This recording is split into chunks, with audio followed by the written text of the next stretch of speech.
Hello, my name is Richard Miller. You're at Never Not Here, and you're welcome as always to come, drop in. Someday I'll say chat with us, but then you can listen to us. And I said the other day, I'm your surrogate question asker. So I'm calling it the times, the times are electric. And a lot of people have been saying that, and I've been rejecting it because I never did like that 2012, the prophecies, the Mayan calendars, the end of the world. We had a few ends of the world during my lifetime, and, they didn't last very long.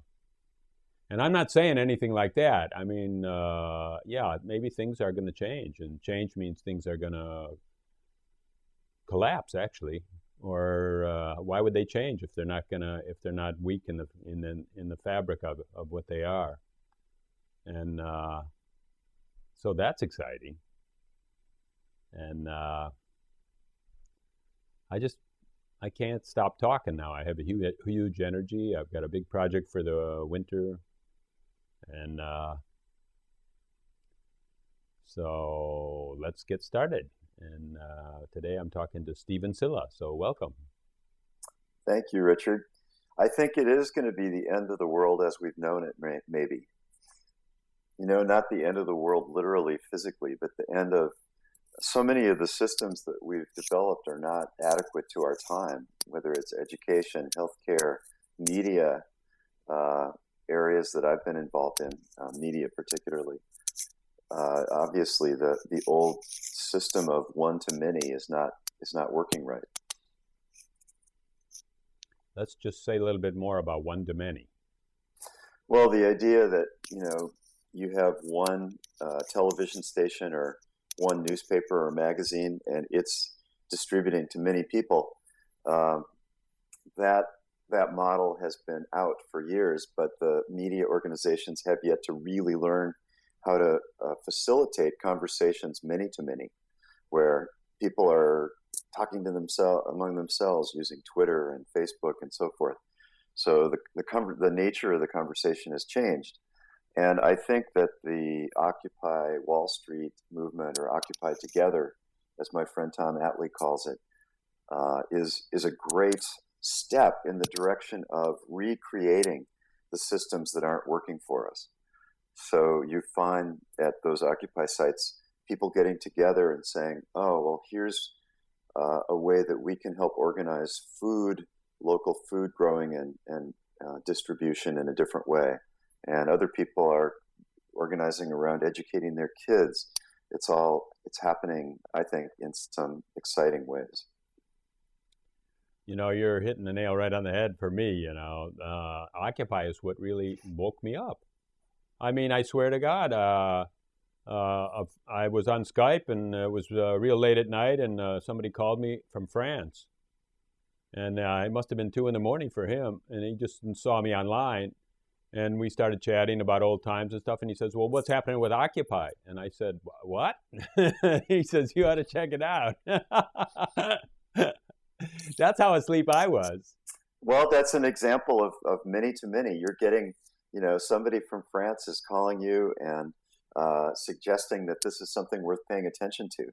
So it's not just the mainstream gatekeepers, media, deciding what it is that we should be paying attention to anymore.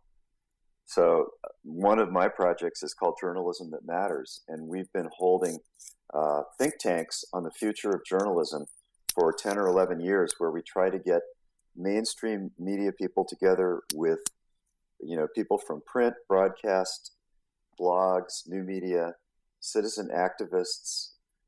Lately, we've been meeting with librarians, because there's that interesting common interest in how community information is disseminated, accessed, and distributed. Yeah. Right. That's one of the main reasons, what really piqued my interest when I heard about you and your journalism projects. And then we were just chatting a bit ago about you had been a journalist for some time, and maybe I'll lay something out to you that I've been saying on a few of my last conversations. But We all know that man is such a psychological phenomena that everything we see, hear, touch somehow gives us an emotion. And sometimes maybe we're asleep to that. It doesn't seem to really strike very hard, but many times it strikes quite hard. And so then, in a way, all our conversations, we're trying to do a number on each other, a psychological number on each other, one way or another, whether it's just dominance or whether it's, trying to pacify somebody or trying to make them believe something or trying to get them to relax into our way of our insights of how people should behave. And so then, if you look at it, the news media is doing the same thing. And in fact, if you look at anybody from any corporation when they're talking about their own company. If you look at anyone from the government, if you look at from anyone from banking, from the Federal Reserve or from the stock markets or from all news media too, for sure. They're all trying to act as cheerleaders in a certain way. That's true, and it's partly this idea of reality being framed as either or the idea that there has to be some kind of conflict in order for things to be an interesting story. So, and in a way, the human psyche perhaps wants somebody to say, "This is the reality. This is what it is." And I think Fox News is a good example of that, where they've kind of taken a point of view, and they tend to skew the storytelling in a direction that isn't necessarily inclusive. So what I'm saying is every message that we ever get, at least publicly, is spun, and the spin doctors are the best job, the main required job of the age. And so therefore, to expect that a politician is going to tell you the truth or tell you something that's not heavily spun is to just walk into some kind of a delusion that's going to be disappointing. And you can't really blame them, because the president can't come out and say, "Look, vote for me. I'm your leader. And by the way, I don't know." By the way, I'm just as scared as you, and I don't know. Yeah, right. How's that ever going to work? So then, how is journalism ever going to do tell me more about journalism. What can it do in that ambient? Well, if journalism is less lecture and more conversation, then it becomes part of the role of the media to facilitate those conversations. So to try to bring in more voices, to try to make the picture more full and more complex instead of less. And that's starting to be done in some fora. Some of the projects that have actually come out of our Journalism That Matters, we've probably incubated about 15 or 20 experiments. So, for example, in Oakland, there was an experiment where the newspaper put a reporter in the West Oakland branch of the public library. And there she was able to help citizens come in and tell their stories that wouldn't have been normally told in the newspaper or online, the Oakland Tribune. And also to have access to the community's storage of information there, the very local information that's there in the West Oakland Library. There's another one called spot.us, spot.us. And that one allows journalists to pitch a story. So if I want to do a story on the water quality of Puget Sound, I could write a little proposal, and people who are looking at the spot.us site could say, I really care about that story. I want to fund it. So it's a crowdfunding approach to journalism. And again, it's another opportunity. I actually funded a story called A Day in the Life of a Turd, because it was a story about, like, where does it go when you flush it? And I think it's important for us to think about things like that. So I funded the story, and about 2 weeks later, I got a note back from Spot.us saying the local public radio station has purchased this story. So you still have $25 credit to put into another story. So I put it, into a story about education or something else that I really cared about. So there's an example of how people are able to help focus the perspectives of the investigative reporting in directions that they want. There's another project called the Common Language Project that came out of one of our gatherings, and it's a group of young journalists who are traveling around the world trying to get stories of the African women who are having to hike 50 miles a day for water to keep their family alive.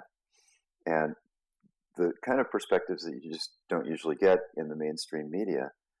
And they've been so successful that even the New York Times has purchased some of their photographs and some of their reporting. They also have started teaching at the University of Washington media literacy and how this approach could happen.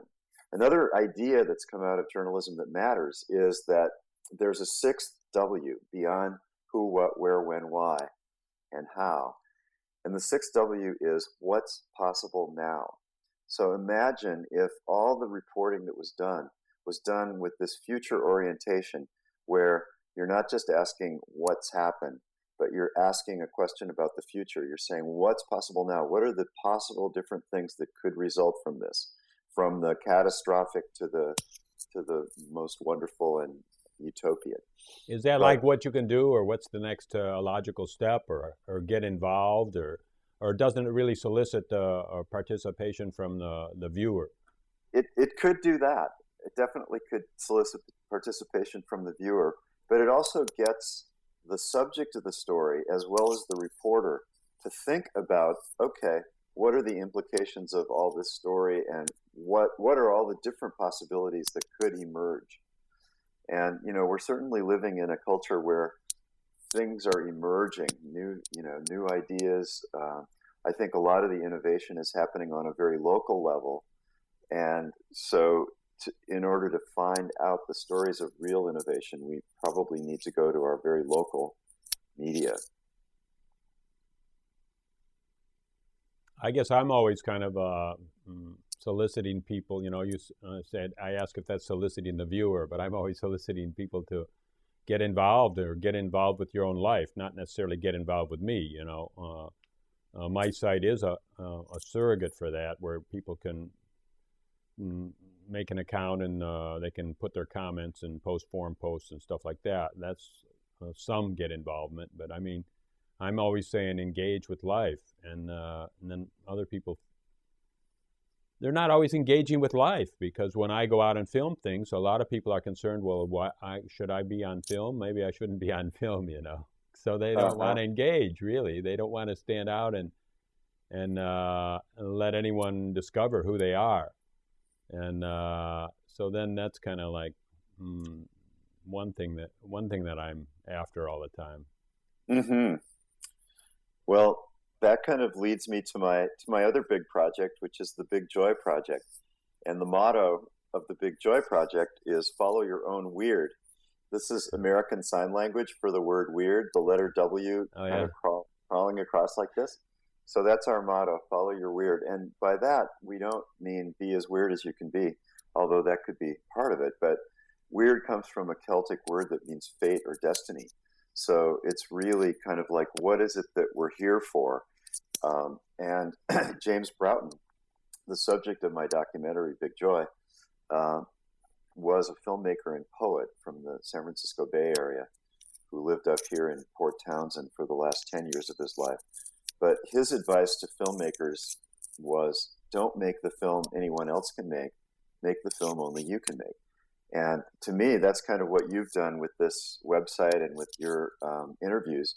You've taken your own passion and created the conversations that you think are important for us to have right now, or at least for you to have. And you've found a lot of other people who agree. So it's a great example of following your weird.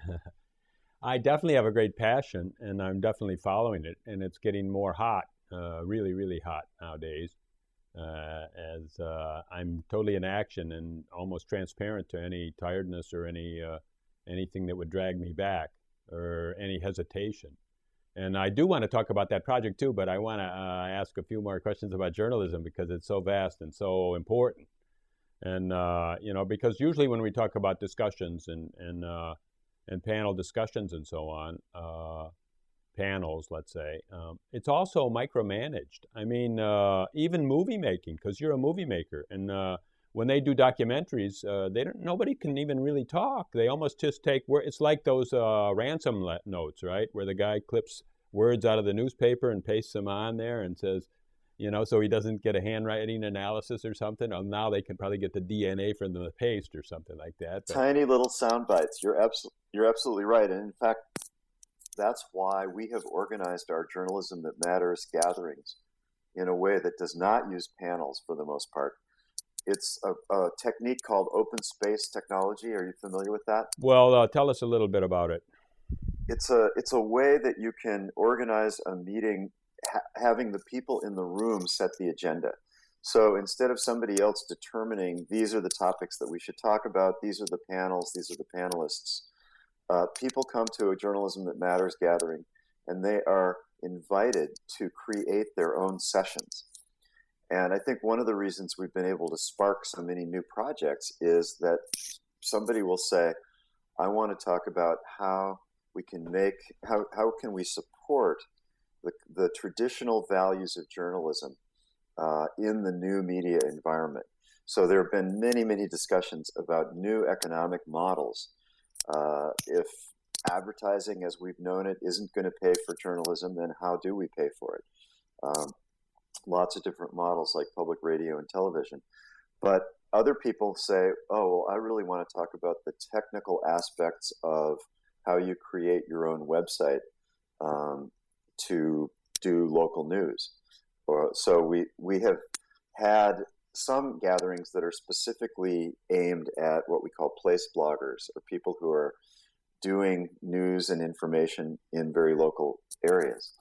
And then others have been just wide open, like what's possible at the intersection of technology and journalism in service to democracy. So when you ask a question like that, and then you say, you create the agenda, and you invite 100 or however many people are in the room to literally come up and write down the name of a session that they want to be responsible for, whether it's just a discussion or whether it's some information they have that they want to share. And this form of organizing open space is a fabulous way to get away from that prescripted kind of information that you're talking about. So in a way, we're modeling a new way of organizing information where everybody takes responsibility for what they care for, what they're passionate about. And you're not sitting through hours and hours of lectures that you really either already know that or you couldn't give a damn about. Yeah. Well, you get new stuff, but anyhow, at least you won't have to watch PowerPoints, right? Because there's no time to make one, right? And I never was very good at one. Finally, I find where I can be of use. But that sounds so interesting. I mean, it's kind of a discussion, but I mean, you're saying hundreds of people or 100 people come together in a room, and I've been running like the last 5 or 6 discussions I made. I've brought 2 people in on Skype, and I've made a 3-way, right?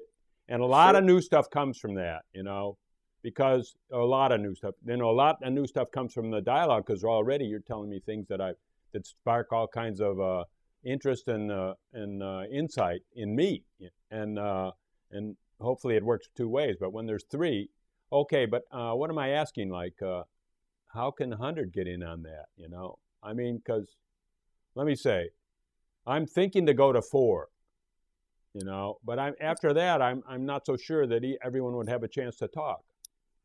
Well, one of the things we have used is what we call a Samoan circle, and there are 4 chairs in the center of the room, and there usually when we begin, one of the 4 chairs is empty, and that represents the fact that anybody can get up and become part of the conversation.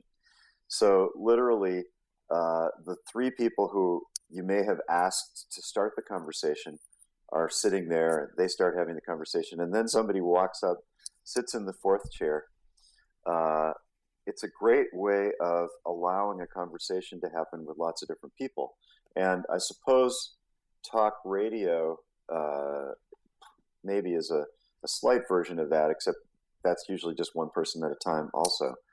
But the Samoan Circle is a way to really generate ideas and different ways of thinking. Why do they call it Samoan? Is that some tribal? Is that how they have the Council of Elders or something? It's, I think, based on something like that. But I honestly don't know where I've tried to do some research on it, and I haven't figured out where they got that that term for it.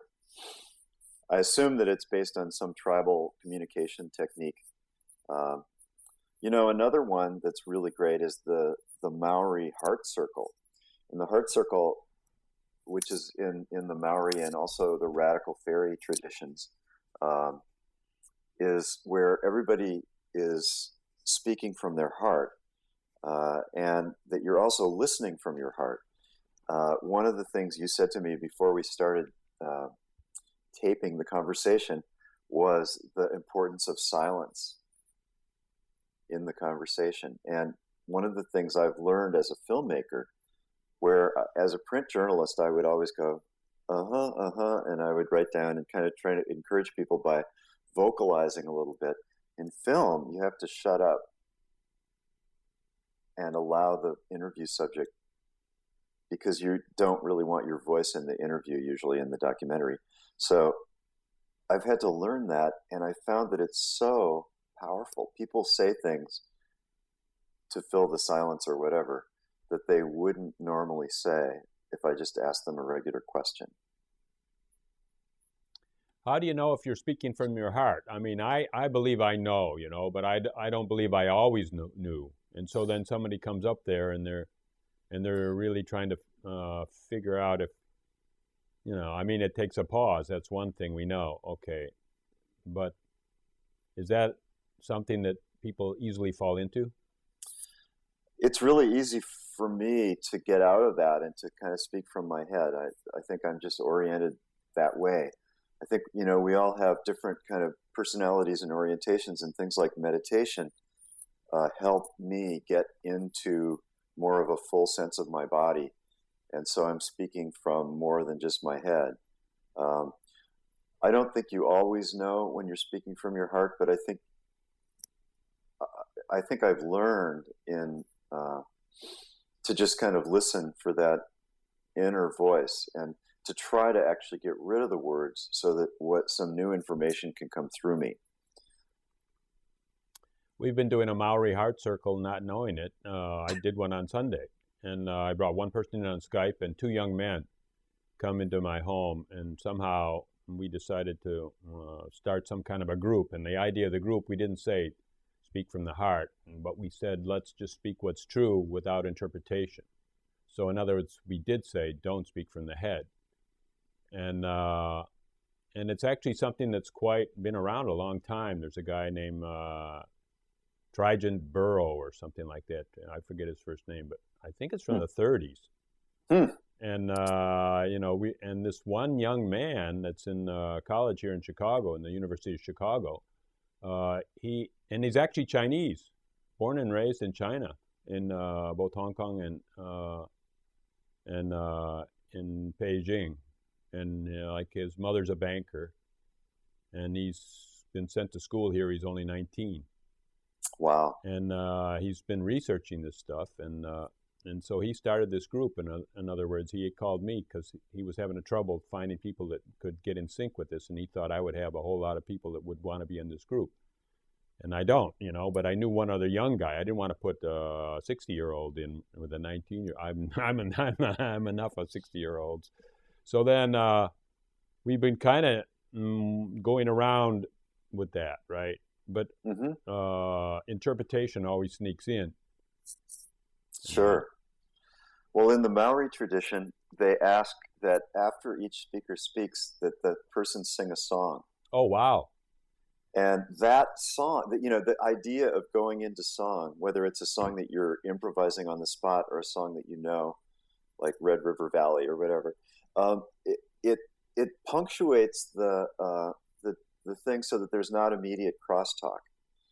And they use the heart circle when the community is facing a tough decision and they're trying to access the inner wisdom of the whole of all the individuals in the community.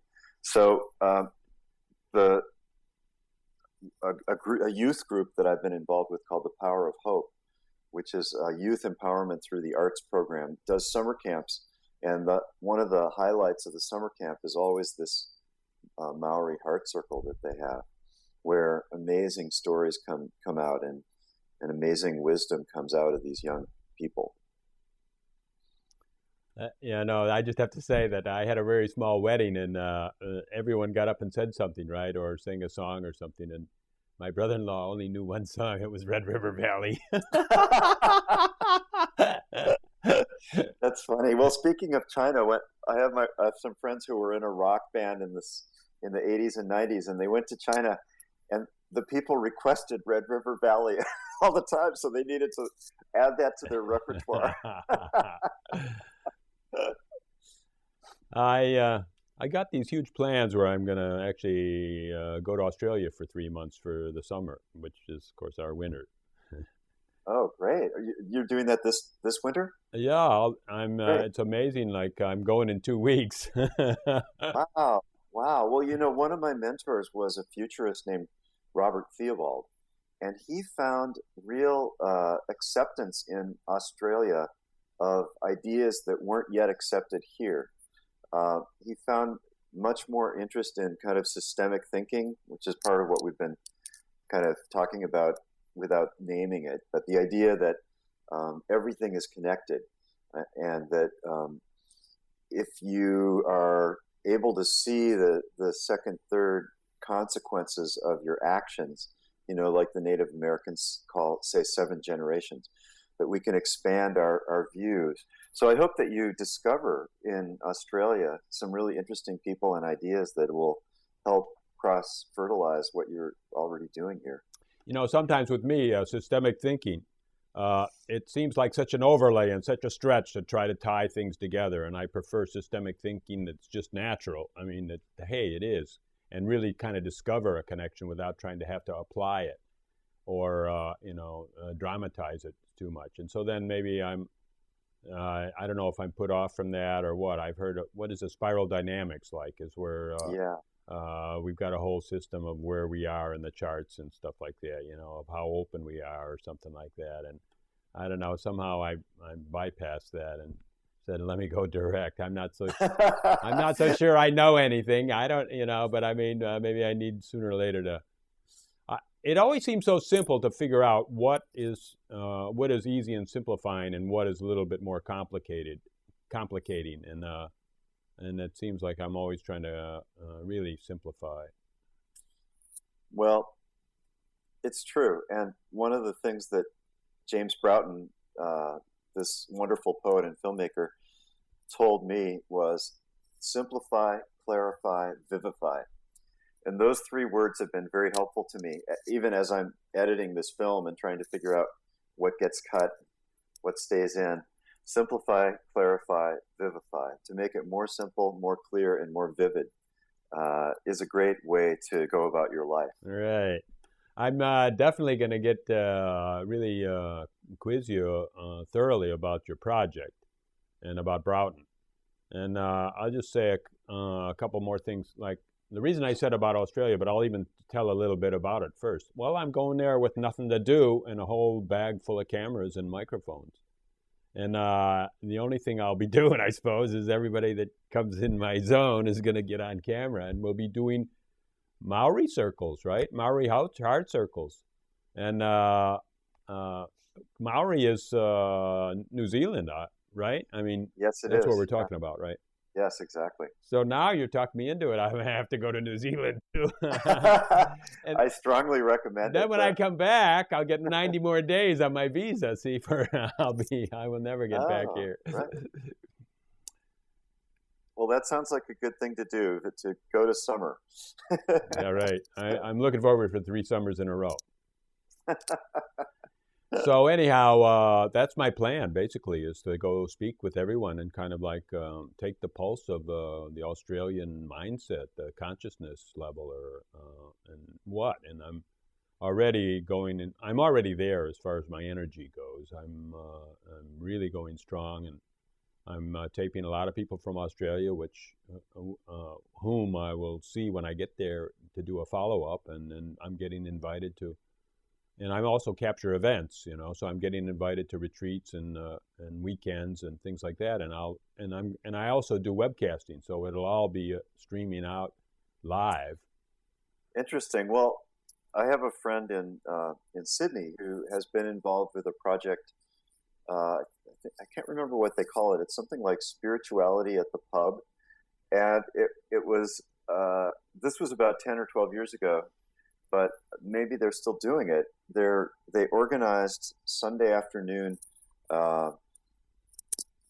conversations at bars and about spirituality. And it was an attempt, I think, to try to integrate spirituality more into people's everyday lives. So I can give you information if you want to talk to my friend FJ. Definitely, definitely. One of the reasons I started to bring up Australia is because what I wanted to do is say I want to do a Maori Heart group, because I do these conversations with 2 people on Skype, and Mm-hmm. I have the capability to do 4 people. No, 3 people on Skype, which would be myself here sitting in this chair, and so it would be the 4 chairs that you're talking about. Oh, And so exactly. then me and then someone else and you could be the 3 people, and the 4th person would be someone that would call in on Skype, and then we would Perfect. do it. And Yeah. like I did, like maybe 100 in 2009, I did 100 webcasts where I brought in questioners live from all over the world. And so I haven't wanted to start that because it is a bit of a work, because you get so much material, and then you feel, at least I do, I feel like I should archive that material, Mm-hmm. because in a way it's timeless. I could just let it go downriver and say, well, it was just a live conversation. If you didn't show up, you missed it. But somehow I'm enough anal retentive or something like that that I have to I have to hoard it, right?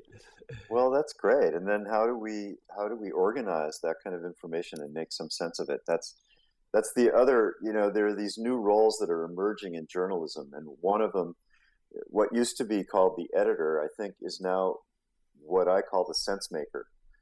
And what used to be the reporter is now like the beat blogger. It's a person uh, who's got a network of others who are providing more information.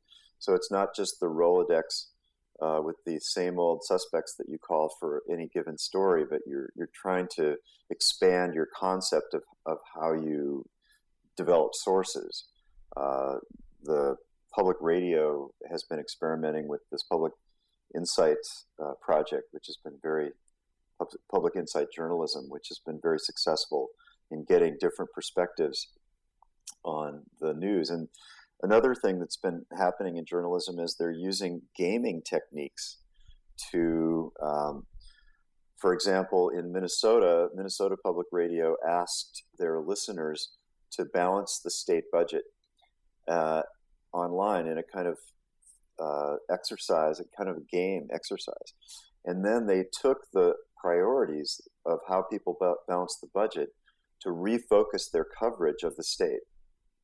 So that's an example of a kind of crowd sourcing that has affected the way the Minnesota Public Radio covers the state news. That's what ought to go on Facebook, is our national budget, and that could be That's a right. game. That would be a game.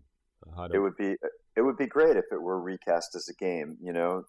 It's so many politics tied up in uh, this committee that just failed to come up with a right on. solution. Uh, if it were looked at as a game, it might be more creative. We might get some more ideas that aren't currently on our radar screens. It just invites the mystery that a heart circle also invites. It invites new wisdom into the conversation. things are so big, as far as like our structures, which much of it is the private sector, the corporate sector. And True. that big is not even a word that we can really fathom, because you can't really understand what it is that a corporation can have so many feelers and tentacles, and certain decisions can affect so many people. And It's true. so then here we are with the news media, what's left of it. It's just a few giant holding companies. And who is going to put on a Maori heart circle, because you can't manage it? You can't really. It's just like totally out of control. Anything could happen. I mean, who's going to do this as it's got to be a public service, or it's got to be more should be like a university that's doing a think tank or experimental, or I mean, you said something about one of your projects was about financing. You could pick a project and finance it. You could pitch a journalistic story. Hmm. And so then, of course, Never Not Here is not financed. So then I have absolutely zero input for this, And in fact, some people were really giving me the rub on one of my last couple of conversations ago, saying, and it almost made me just say, please, everybody, give me some money, because Uh-huh. if you love me, do something.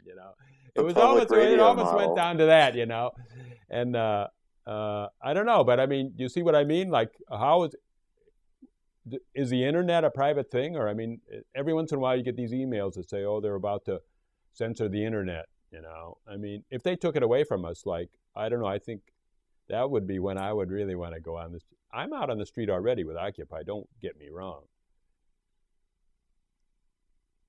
Well, I think the internet has to be looked at as a public utility. Uh, and there are those who would like to privatize it or take it away. So we have to be vigilant about that. I think on what's happening lately is we've just proved that privatizing doesn't work. Hmm. It's not really working. At least concentrated privatize. To give an unnatural monopoly to anyone is just insanity. Exactly. So we have the opportunity to facilitate those kinds of circles. I think it has to start in our homes and communities and communities of interest. And how those heart circles end up interacting with the media, I'm not sure. But at some of our journalism that matters gatherings, there have been the equivalent of heart circles that have occurred, and people have become energized to experiment and to try new ways of thinking about reporting. But there are, with my film, I'm also trying to raise money. This is a film that 15 years ago would have cost probably $2 million to make, but because of the technology, we can do it for 400,000 or less. And so I've been spending a lot of my time fundraising, and you have to go out and kind of ask your friends and family and beat the bushes, not unlike what public radio does, and make an argument that in my case, this film is about the power of art and poetry to change lives, and in a way to bring more of the spiritual consciousness or the consciousness of the heart circle into everyday life, using the life of James Broughton as kind of a lens to see this. So we've developed products. We have T-shirts and mugs and greeting cards and bells and bumper stickers. Here's a bumper sticker that says, "All this is ripe," for example. One of James Broughton's aphorisms. Another one that he said that we have on a bumper sticker is "Adventure, not predicament," which is a great way to look at life. Wow. So in order to get funding or go after funding or talk to people about funding, I guess you have to have a business plan, right? Because you're going to have to say, are you going to get your money back, or do you have to say you're going to get a return, or just your money back, So far, or is it yeah, all just a charity that they say, I want this too, I want to get something out like this, and I believe that you're the guy that could do it? So far, we've taken the charity route, but we're at the point where we may have to go with investors or distributors, um, broadcasters, or whatever to help get the money to finish the film up. But we did develop a business plan, and we have been receiving funds from various agencies like the California Council for the Humanities and the local King County Arts Agency, which is called For Culture, many grants from individuals and a few from foundations. So we've raised $200,000 so far. Oh, congratulations on that. So you know, that's what I've really resisted with Never Not Here, you know, that I never wanted to make a business plan for it. Although I'm a businessman, you know, and a lot of times I think in that way, but I never wanted to give that energy to it. And, you know, I mean, if I had, I wouldn't really need $400,000 for anything, that's for sure. I mean, if I had 40, I could really start moving around and really doing a lot, you know. And people ask me, like, oh, you're going to Australia. Are you going to make a big movie out of that or what? And I said, look, I don't want to make any big movies, and I don't want anything to tie my life up for a year to make it and then 5 years to commercialize it. But I mean, I'm on a journey, and it'll be public day by day. You'll see all the elements of the movie. And in fact, all those elements are yours to make any movie you want with. You know, you can download them or just send a hard disk to me, and you'll get them. That's great. And so I don't know. I mean, if I was in a project that was financed, I would give more of my time to one project that way. But I mean, the way I see it now, I'm just on the move. I'm a Rolling Stone, and this is just my trail, you know. And it's pretty obvious with, as long as there's a YouTube, my trail is going to be kind of obvious. That's great. In fact, I don't shoot anything in high definition, or even I don't even go widescreen, because what's the point? I just keep it. I already got 20 terabytes of material, and Wow. and climbing. So that, I mean, if I had high definition, I would be really screwed. That's for sure. We've got hard drives out the yin yang. Yeah. And for me, it's been great because most of my life I've had multiple projects going, and usually 7 to 10 projects at once, and I've enjoyed the way they feed each other. But this time I'm really, really focused like a laser beam on one project, and that's been a good learning experience for me. Hard, difficult, but Yeah. great. Seems unnatural for you. It does, in a way. In one way, I'm very focused, you know. I can be doing a bunch of things, but somehow I burn everything just totally. I mean, my wife is a miracle that she's still with me. But what do I want to say? I don't know. It's we're just on a path that just seems to be happening, and how can I stop it? That's great. You're letting it emerge.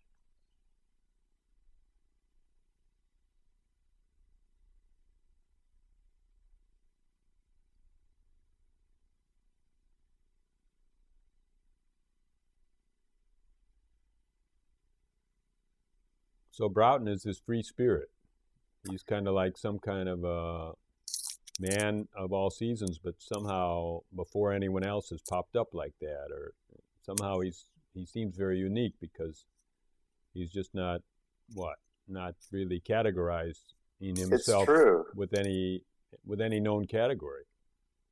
It's true. He kind of defies all the categories, and he was born in 1913 and lost his father in the influenza epidemic of 1918. So he was born into a fairly wealthy family, but he had a difficult childhood because he was very clearly not like the other boys. He was more of a sissy, and his mother even docked his allowance when he acted effeminate. And his whole life was kind of this look at his own androgyny, the male and female inside of himself. And that manifested in lots of different ways through his poetry and through his films. He was considered the father of West Coast experimental film, made his first film in 1946 called The Potted Psalm. And he also was part of a movement that I never knew about called the San Francisco Renaissance, which happened after World War II, 1945 to 53 or so, when the Lawrence Ferlinghetti started City Lights Books, and the beat movement kind of grew out of the soil that was created by Broughton and his creative friends, Madeline Gleason and Robert Duncan. They started the first public readings of poetry in 1947. Let's say a few words about androgyny, because we seem so polar, but somehow that should be the ideal, like that we can embrace both. But somehow that is just terrible. We feel bad by that. It's called confusion. I don't even know my identity. I don't even know my own sex, and people are going back and forth and trying to change or something. But I mean, what's wrong with androgyny? That's probably the highest state, isn't it? Well, James certainly thought so. He wrote a book called The Androgyne Journal, which was about his own process of figuring out the male and female inside of him. And he was a Jungian. He really got very involved in Jungian psychiatry. So Jung invites us to look at the archetypes, the male and the female, the left and the right, the rich and the poor, and to find some of that, each of that in all of us. So it comes back to the systemic thinking that we were talking about before. And James loved to include everything. His, this allness is ripe. Right. This idea of embracing the opposites plays into his work. Of course, the greatest systemic thinking is no thinking whatsoever, because thinking is made to divide, not to combine. And so then I get into that a lot in my discussions, where so many people are even somehow they're exaggerating that, and saying that the clear space, the vastness is all there really is. And I think that's a cop-out in a lot of ways. But once you really see the systemic for systemic, you see it and you experience it. And you know that any thought is going to just lop off a piece, right? Any kind of like a distinction is just trying to. So then we're saying, well, hey, I can make the perfect distinctions. It's going to put it all back together again. Of course, that's insane, right? I mean, do you get where I'm going to? I'm not suggesting we do that, but I mean, just to realize that thinking itself and distinctions themselves are what give boundaries. Every word is a boundary. You're a journalist. And the more words you string together, I mean, you can maybe kind of point. All you can do is point to the fact that these boundaries are arbitrary. And even the patterns, in a way, are arbitrary, But if we're looking always for those patterns, we tend to find them. That's true.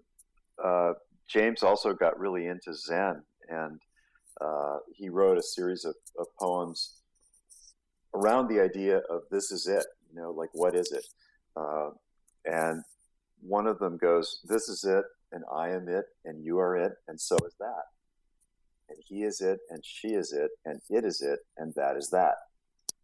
Oh, it is this, and it is thus, and it is them, and it is us, and it is now, and here it is, and here we are, so this is it. I like it. Because a lot of, in spirituality, they quote people that say, I am that. I am that. And then I think that's not very inclusive, because that is over there somewhere, that. And I is just this one, So I like to say something like, we are this. Yes. Whatever we is, we doesn't have to necessarily mean a plural, We is just what we observe. And this is what we observe. So those are two inclusives. And I don't know, saying it doesn't do any good, but I mean, I just say it to go against the I am that idea, and say, well, put this one on for size. Right, or we is an upside down me. All right, on. There you go. But then there's the second This Is It poem goes like this. This is it. This is really it. This is all there is, and it's perfect as it is. There's nowhere to go but here. There's nothing here but now. There's nothing now but this. And this is it. This is really it. This is all there is, and it's perfect as it is. Well, that's basically what we call enlightened. I mean, that, and yet it doesn't mean you're isolated into this is all there is here and now. At least we have a screen where we can see each other. That's but true. it just means that you're not stuck in a whole lot of events that you believe in. Exactly. And the day that James died, I was present at his death, and he repeated this poem a lot, that second "This Is It" poem. And he carried around a snake skin to remind himself that he was just shedding a skin, that, that this is just a transition. And he died listening to his favorite music, and he was drinking champagne, and his last words were, "Praise and thanks, and more bubbly, please." So he was a character. Great sense of humor, very influenced by slapstick films, in his early films at least. How many films have you made then? This is my first film. Oh, because we were talking a little bit about films, and we were saying that normally the story has to do with conflict and the hero's journey and stuff. Because I interviewed maybe 4 or 5 filmmakers, and I'm always trying to say, well, what kind of story can you tell? And they always say, oh, it's the hero's journey. It's got to be the hero's journey. Well, in a way that's true, and in a way that's true with this story. James was told by his angel at age 3 that he was a poet and that he should never let anybody tell him otherwise. And so he had this kind of vision of fulfilling his life's purpose as a poet. And there were many things that got in the way. His parents weren't approving of him. His professor at Stanford thought that he was way too whimsical and wasn't a good poet and would never write anything worthwhile. And so he had all these obstacles in his way, but he's able to fulfill his life's purpose as a poet when he meets his soulmate at age 61, who turns out to be a student of his. And they end up living together for 25 years, and he makes 8 more films and writes publishes a bunch more books.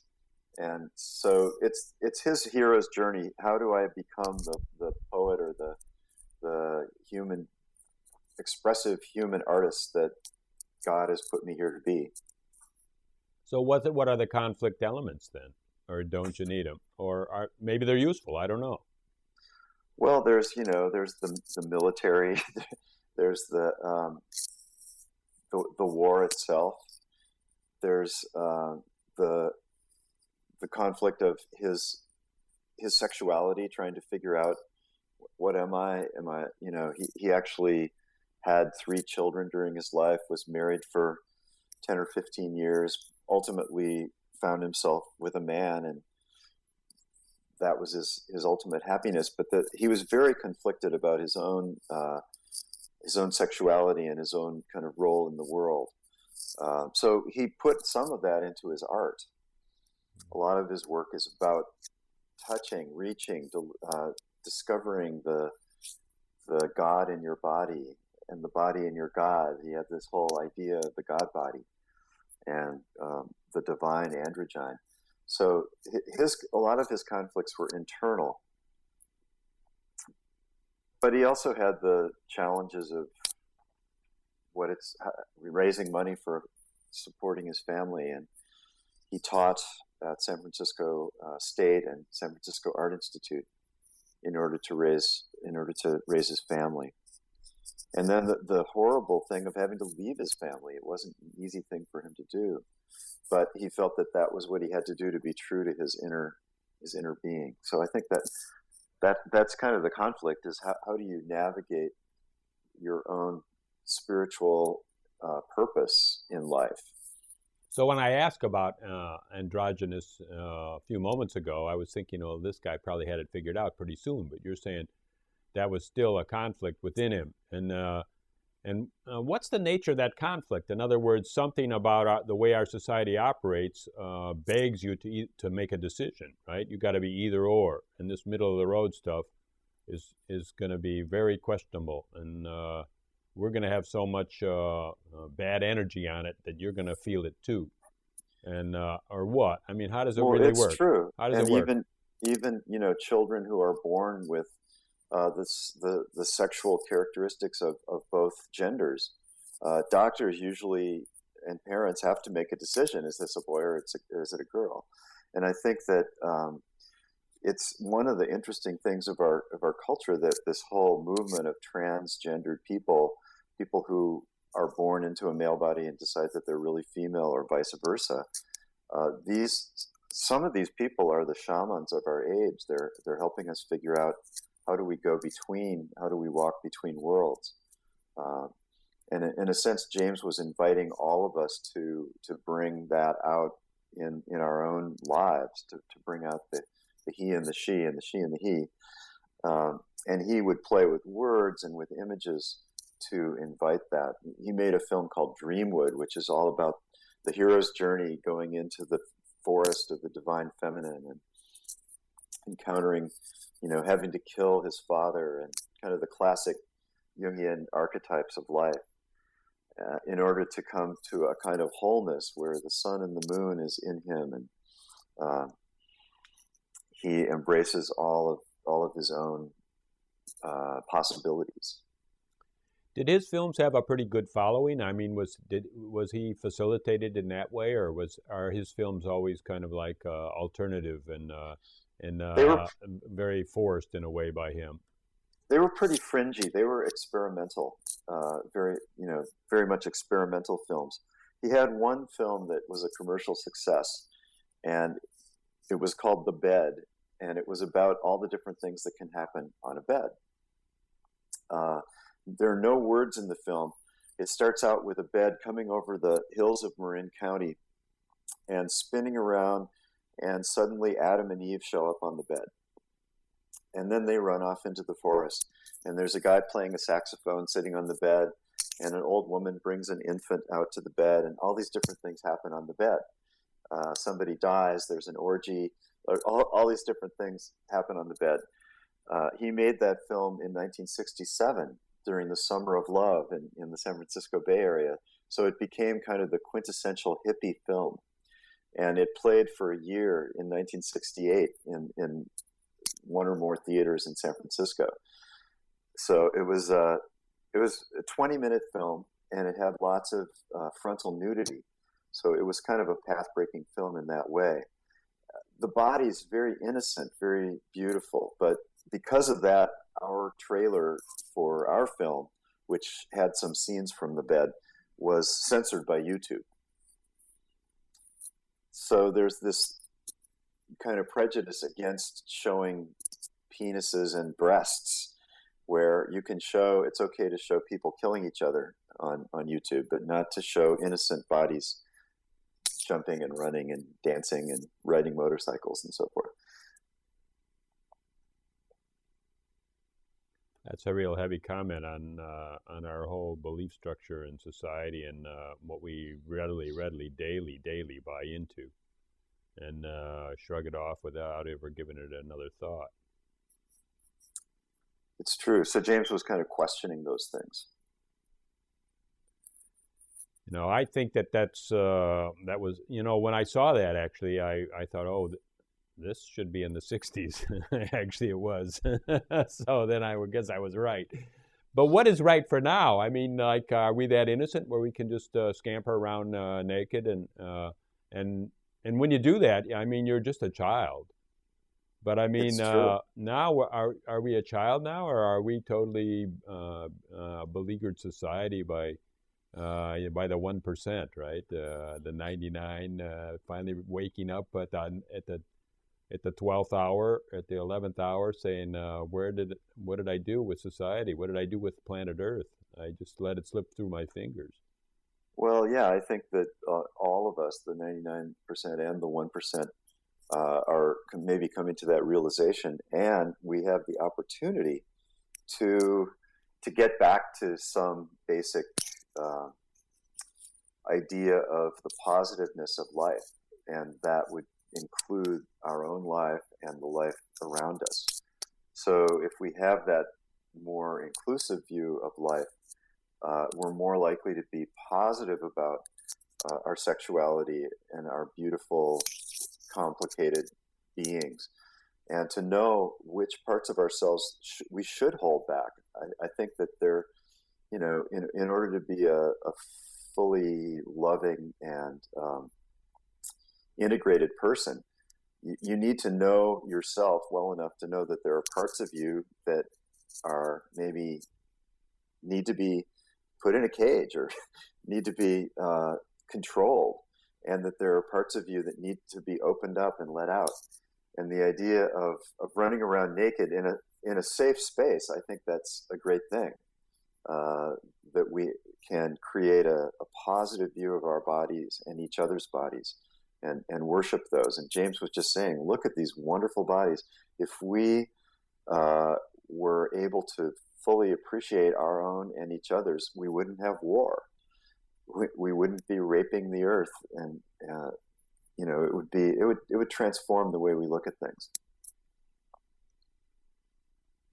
What comes to me to say is just go back a little, not wanting to go back there, but just re-mentioning the fact that the world's psychological, and all of us are trying to spin each other and trying to control the other guy's psychology, so that somehow that helps me, whether he just makes a better, smoother society to live in, or does what I say, or surrenders to a system where I'm the boss and he's the employee, or whatever, And somehow I'm saying that it never happens where people just tell the truth. And so what I want to say now is that are we able to digest the truth? We haven't really worked on, accepting each other's bodies is something you were saying, but I mean, also accepting these feelings that are weird, follow our weird, but, accepting these, everything that happens is a feeling, right? And so then if it gets weird, we usually just, even the news, if it gets weird, they put on some sex scandal or something else, they'll take us off the point. They'll put on some silly sitcom, they'll get into a celebrity's life and try to rip it apart.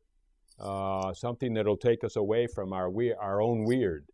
That's true. And we're not really, we've never consciously tried to go into our own weird and be able to live with it. And so then we're not really able to confront so many things in society. I'm putting the responsibility on us. I think that learning to listen is one of the skills that we don't value enough.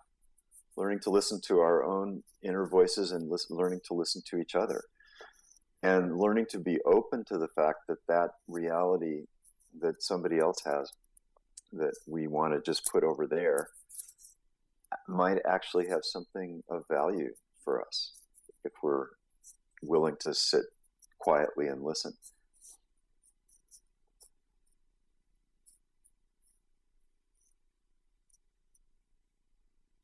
Part of that responsibility would be being able to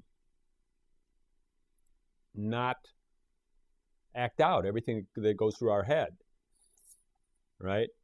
Exactly. In other words, we don't have, if I have a thought about you, I don't have to act it out, either with a mean word or, and so then maybe I don't really have to keep anything in the cage, and I can start letting these things out of the cage, but I know I don't have to act them out. I can let them out of the cage with responsibility. Precisely.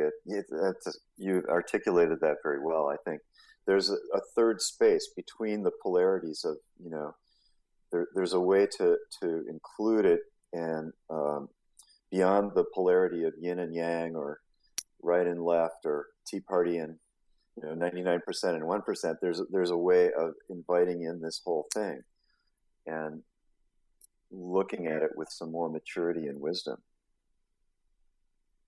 Yeah, and you can't really go right and focus on the pain. because there's so much injustice, there's so much where the system doesn't work, so that creates the injustice, that creates pain. It's a personal pain because it hit my family in a certain way. And then, so then the 99%, the one downfall is they got 99 issues. And so then every issue you got, your attention gets fractured, and you have a tiny bit of attention for this one and this one and this one. And then you go into overwhelm saying, I can't do all these issues. And then, so then how do you really listen? Because you're so full of, you can't make a choice on what kind, there's too many issues.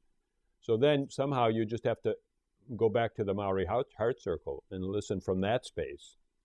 And then just have a trust that something's going to come, that the proper thing will come out of that heart space. But first, build that heart space. I think that's true.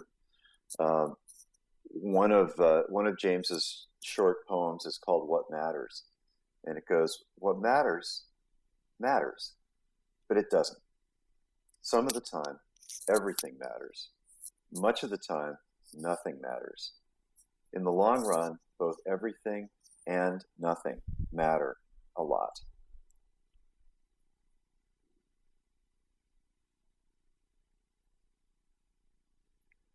Where are you with your film? Have you shot a lot of footage, or you got? Yeah, we're pretty much 98% finished with the shooting. So we're now in editing and post production, which is a very tough part of the film because you're having to kill your children in a way. You're having to decide which scenes are not essential to the story. So how many hours of film do you have, and how many hours do you have to get it down to? We've interviewed 35 people, and we probably have, 50 hours of our own interviews, plus he made 23 films. So we've got his film, we've got our film, we've got other archival pieces that we're using. So it's a huge job to decide what's essential. I'm totally, what should I say, deficient in editing, in that kind of editing, because I have YouTube and the sky's the limit, and I just say, screw it, I put it up, I got like 700 hours up there, and how much of it, and my audience are only patient people, and thank you for that. Because they just, whoever wants a 5-minute or a soundbite is not going to get it out of me. And so then many kudos to you. Well, we're also, I love this new media because we also have a number of videos up on YouTube that are, pieces that we won't necessarily use in the film, but it's a great place to put other materials that might be useful to people. So did you shoot in film, or did you shoot in video, or what? We shot in HD, which is, shooting to a disc in high resolution. So, we want it to be a beautiful film that will look good on a big screen. And we want it to be kind of an experimental documentary. In the spirit of James Broughton, let's tell the story in a way that maybe it hasn't been told before. So, for example, we're doing some recreations of scenes from his life. We're doing animation for the poetry, some of the poetry. I was just going to ask that if you did graphics and stuff. So the animation, you got some animation in there. Yeah, we'll be using animation, and we've got a lot of his journals. He journaled from age 13 until he died. So at his archive at Kent State University, there are boxes and boxes and boxes of his journals. And we didn't have time to read through all of them, but we went there searching for certain periods of his life. So we've actually got his voice in the film in some very dramatic and raw ways. Does he have family? He had 3 kids, you said, right? Yes. He had one daughter with Pauline Kael. They never got married, but they lived together. The great film critic Pauline Kael, in the 1940s, they had a daughter together. She's refused to be interviewed by either me or her mother's biographer. And then he had 2 children with Susanna Hart in the 60s. And we've interviewed the son, Orion, but the daughter, Serena, has not wanted to be interviewed. She said she knows that he brought a lot of joy to a lot of people, but she wasn't one of them. She didn't think he was a very good father. And she said that her grandmother taught her, if you can't say something nice about somebody, don't say anything at all. So as a journalist, I'm trying to kind of tell the whole story. Yes, he was a wonderful, wonderful philosopher, poet, and filmmaker, but he also had his dark side. And, you know, having children probably, he once told me that having children was the biggest mistake he made. So I think he didn't feel good about the fact that he didn't do a very good job of raising these kids.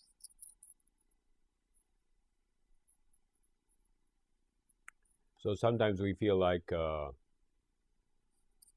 it's somehow beneficial to pick and choose our relationships and not have one that's always there no matter what. Well, I guess he felt that in his journey that there were people who he walked with for certain parts of his journey, and then their paths diverged, and that was part of the natural order of things for him at that time.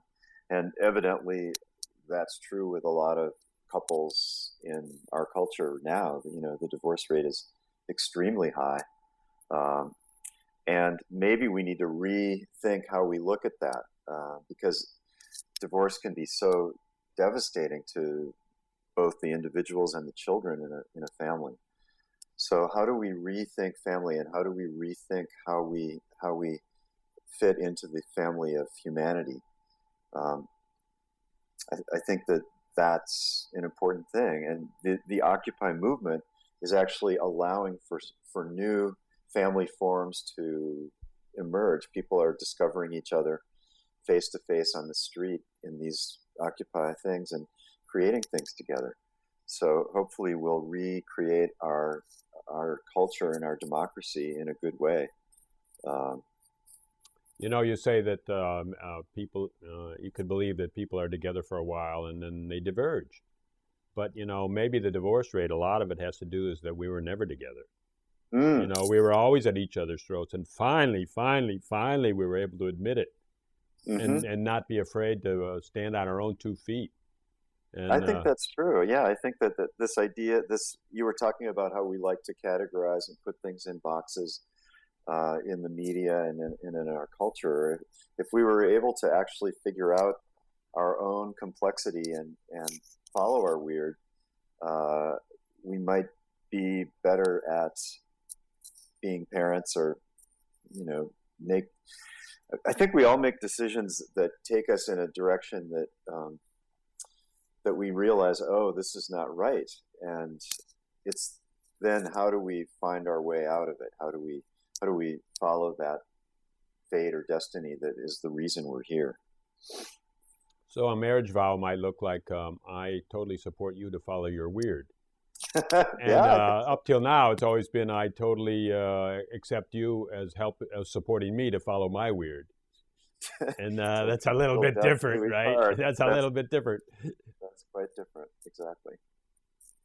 And then for your kids too. I actually had you guys, you know, born because I wanted to help you follow your weird. That would be amazing, wouldn't it? Healthy way to look at it, exactly. Your message sounds like it's so important for, you know, the message of your film, let's say. But your journalism is equally really important.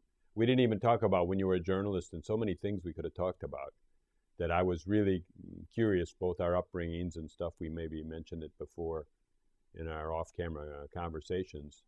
And I'm sincere that I want you to be in a Maori circle with me. But, you know, the reason I gave all that Australia talk is that I'm cutting loose for like 3-4 months. And so then I think I'll be a new person when I come back. I don't know what I'll do.